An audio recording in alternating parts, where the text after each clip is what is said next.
donner la parole à notre invité de l'invité. Vous savez, toutes les semaines, on demande à notre invité d'inviter quelqu'un. Et je vous demande d'applaudir bien fort 13 qui est avec nous. Sois la bienvenue. Sois la bienvenue. 13, t'es slameuse, rappeuse, écrivaine, autrice du livre Charge, où tu racontes tes 10 ans passés, alors je te cite, au pays psychiatrique, ta vingtaine, années pendant lesquelles tu as le corps bourré de chimie, la tête écrasée dans l'emprise des discours et des psychiatres, une peur XXL verrouillée dans le ventre, et aujourd'hui tu voulais nous proposer quelque chose. Je te laisse la parole.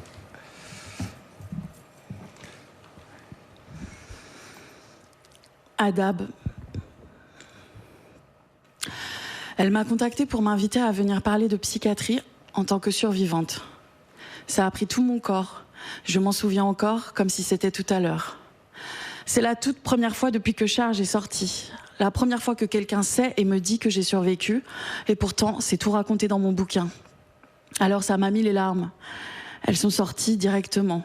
J'ai même pas eu le temps de leur dire qu'elles pouvaient, qu'elles étaient déjà dehors. Et c'était pas des larmes de tristesse, c'était des larmes de soulagement.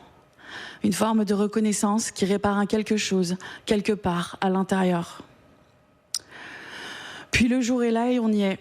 Je suis assise avec les autres, tout le monde nous écoute et on va dire les histoires. Je suis la seule qui va pouvoir dire son histoire. Les autres ne sont plus là pour le faire. Qu'ils reposent en paix. Le validisme permet de tuer. Charlotte a été tuée par un traitement psychiatrique. Childéric a été assassiné en isolement à l'HP. Babacar était en détresse psychique quand la police l'a exécuté. Childéric et Babacar sont des hommes noirs. Le racisme permet de tuer. Leur famille porte le courage de venir nous dire. C'est important de se dire les morts, leurs histoires, de dire les vies qui ont été prises. C'est important de partager les souvenirs pour les proches, de se recueillir, de faire prière si on a des croyances. C'est important, chaque histoire. Quand mon tour arrive, jeudi, pour les 10 années de camisole chimique. Je parle des violences psychiatriques parce que j'ai envie qu'on ait collectivement plein de courage pour se les dire et que je sais que les forces des uns nourrissent les forces des autres. Je le fais car j'ai besoin de croire qu'un jour ça cessera. Je le fais car l'espoir tisse du désir de vivre. Je le fais car je rêve qu'au bout justice viendra et même qu'on sera parti depuis longtemps mais qu'elle viendra quand même dessiner un éclair sur nos mémoires.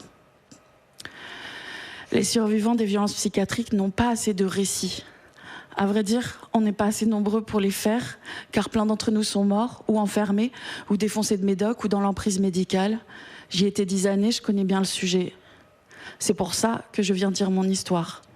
Parce qu'on n'est pas assez nombreux, à mon goût. Les survivants des violences psychiatriques n'ont pas de justice et ça fait partie de ce qui rend fou.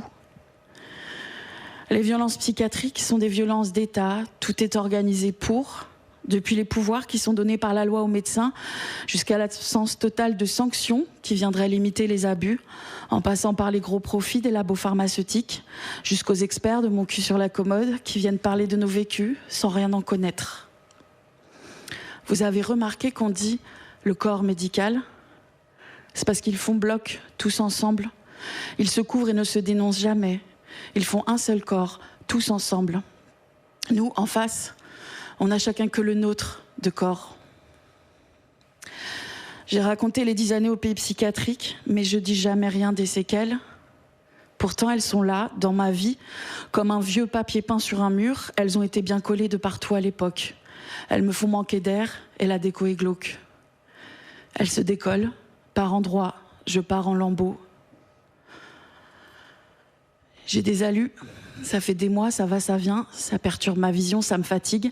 Et les trucs que je vois, c'est pas vraiment joli. Je les évite, je fais abstraction, mais elles sont là dans mes yeux. Ce rapport au réel qui s'écarte, c'est à cause de toute la confusion qu'ils ont mis dans ma tête à l'époque où je mangeais leur gaslight, matin, midi et soir.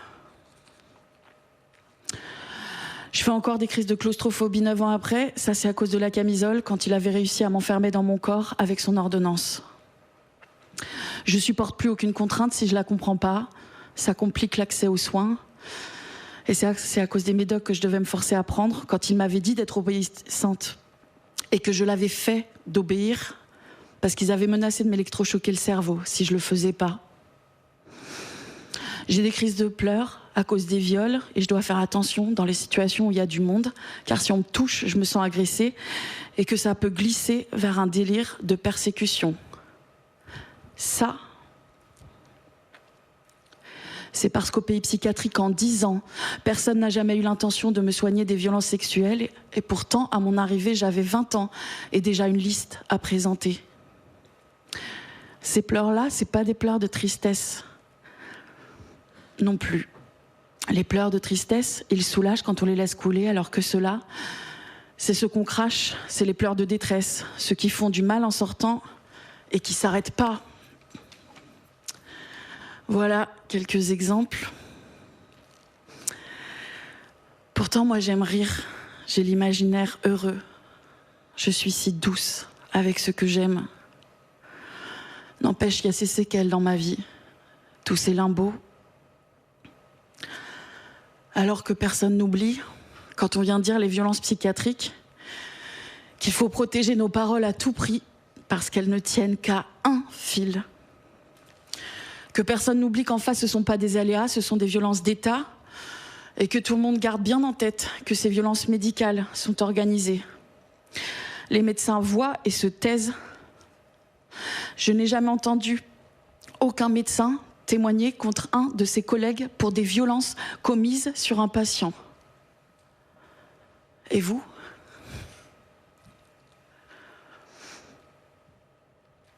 Ils ont l'impunité. On n'a que nos récits. Au pays psychiatrique, all docs are bastards. Merci beaucoup, 13. Merci beaucoup pour ces mots. Merci pour ce texte. On peut applaudir bien fort, 13. Merci. On conseille ton livre Charge aux éditions La Découverte. Et il vient de sortir en poche chez Pocket. Merci beaucoup, 13, qu'on peut applaudir encore. Merci. Merci beaucoup pour ce beau moment. Mais la radio, c'est aussi des moments moins beaux. Et c'est maintenant, c'est la publicité.